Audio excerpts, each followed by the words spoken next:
И близнаци, август месец ще бъде за вас месец на важни прозрения, съдбоносни решения и нови възможности. Нещо, което дълго време е било в застой, най-накрая ще се раздвижи. Ще трябва да изберете между сигурността и познатото и смелостта да направите крачка към ново начало. Нека видим какво показват картите. Общата енергия за месеца е четворка пентакли. През август ще търсите повече сигурност и стабилност. Възможно е да бъдете предпазливи с парите си или да се страхувате да направите важна промяна. Някои близнаци ще се вкопчат в стари навици, отношения или убеждения, защото им дават чувство за контрол. Картата обаче напомня, че прекаленото желание да задържите всичко може да попречи на новите възможности да влязат в живота ви.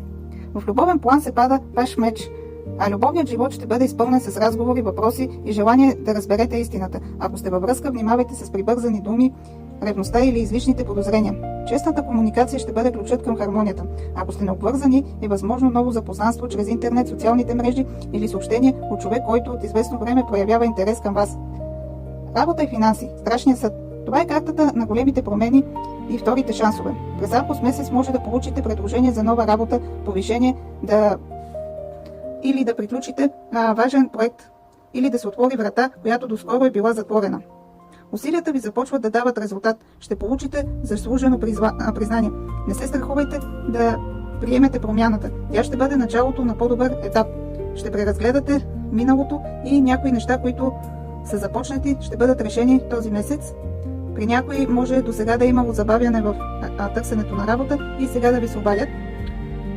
Семейство, шестица мечове обърната. В семейната сфера може да се наложи да се върнете към тема, която сте смятали за приключена.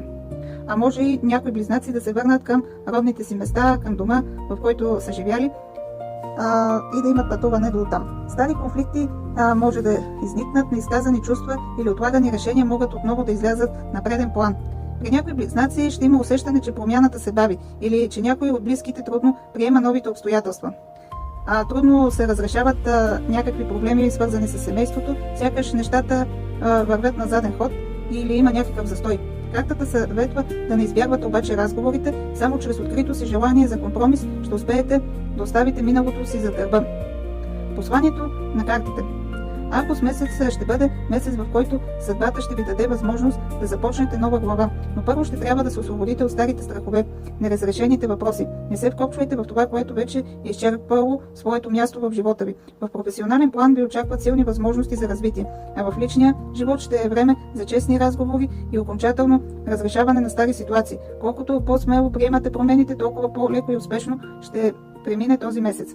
Ако този прочит резонира с вас, напишете в коментарите "Приемам" и запазете видеото, за да се върнете назад във времето, в края на август към него, а пък който се интересува от по-индивидуално четене, може да се свърже с мен на лично съобщение, защото енергията е обща и не на всеки ще резонира. Желая ви успешен месец, близнаци, и смело напред!